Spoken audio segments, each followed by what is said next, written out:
السلام علیکم viewers, I am doctor any. امید اور دعا ہے آپ اپنی فیملی کے ساتھ جہاں رہیں ہمیشہ سلامت رہیں۔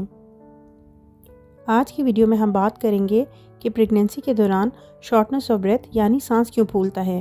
کیا یہ نارمل بات ہے یا یہ کسی بیماری کی نشاندہی کرتی ہے، اور اگر یہ زیادہ ہو تو ہم اس کو کم کرنے کے لیے کیا کر سکتے ہیں۔ پہلی وجہ ہے ہارمونل چینجز۔ پریگننسی کے دوران ایک ہارمون جسے پروجسٹرون کہتے ہیں بہت زیادہ بڑھ جاتا ہے۔ یہ ہارمون جسم کو یہ سگنل دیتا ہے کہ زیادہ آکسیجن لینی ہے تاکہ بیبی کو زیادہ آکسیجن مل سکے۔ اس وجہ سے عورت کی سانس لینے کی رفتار بھی زیادہ بڑھ جاتی ہے۔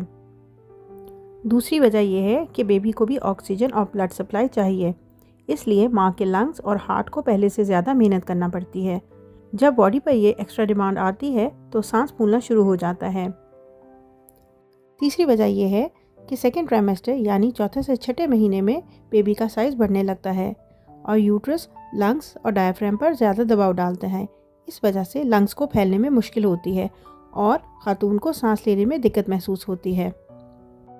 چوتھی وجہ یہ ہے کہ تھرڈ ٹرائمیسٹر یعنی 7ویں، 8ویں اور 9ویں ماہ میں بیبی کا سائز کافی بڑا ہو جاتا ہے۔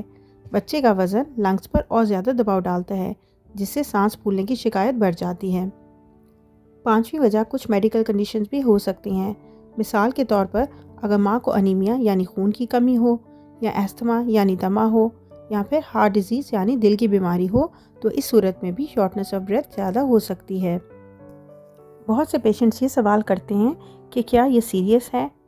اب یہ بات سمجھنا بہت ضروری ہے کہ ہر سانس پھولنا خطرناک نہیں ہوتا، لیکن اگر سانس پھولنے کے ساتھ کچھ اور علامات بھی آ جائیں تو فوراً ڈاکٹر سے رابطہ کرنا چاہیے۔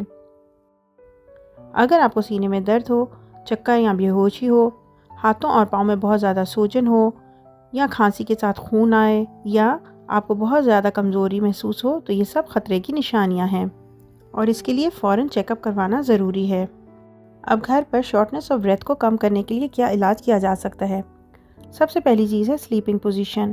ہمیشہ کوشش کریں کہ آپ لیفٹ سائڈ پر سوئیں۔ اگر آپ سیدھا لیٹیں گی تو بیبی کا وزن لنگ اور بلڈ ویسلز پر پڑے گا جس سے سانس اور زیادہ پھولے گا۔ تھوڑا اونچا پلو استعمال کریں تاکہ آپ کو آسانی ہو۔ دوسری چیز ہے فزیکل ایکٹیویٹی۔ لائٹ واک کرنا مفید ہے لیکن ہیوی کام یا زیادہ تھکا دینے والی ایکسرسائز سے بچنا چاہیے۔ تیسری چیز ہے بریدنگ ایکسرسائزز۔ گہری سانسیں لیں، کچھ سیکنڈ روکیں اور پھر آہستہ آہستہ باہر نکالیں۔ یہ عمل دن میں کئی بار کریں گی تو لنگز ریلیکس ہو جائیں گے۔ چوتھی چیز ہے خوراک اور دوائیاں۔ ہمیشہ بیلنس ڈائٹ لیں اور خون کی کمی نہ ہونے دیں۔ ڈاکٹر کی ہدایت کے مطابق اپنی آئرن اور وائٹامنس کی ٹیبلٹ لیں۔ تو اس ویڈیو سے ہمیں یہ بات سمجھ آئی ہے کہ پریگننسی میں ہلکا سا سانس کا پھولنا بالکل نارمل بات ہے، کیونکہ ماں کا جسم اس کے لیے محنت کرتا ہے، لیکن اس کے ساتھ اگر ڈیزینس، چیسٹ پین یا کوئی اور خطرناک علامت آئے تو فوراً ڈاکٹر سے رجوع کریں۔ اپنی ریسٹ، ڈائٹ اور ریگولر چیک اپس کا خیال رکھیں۔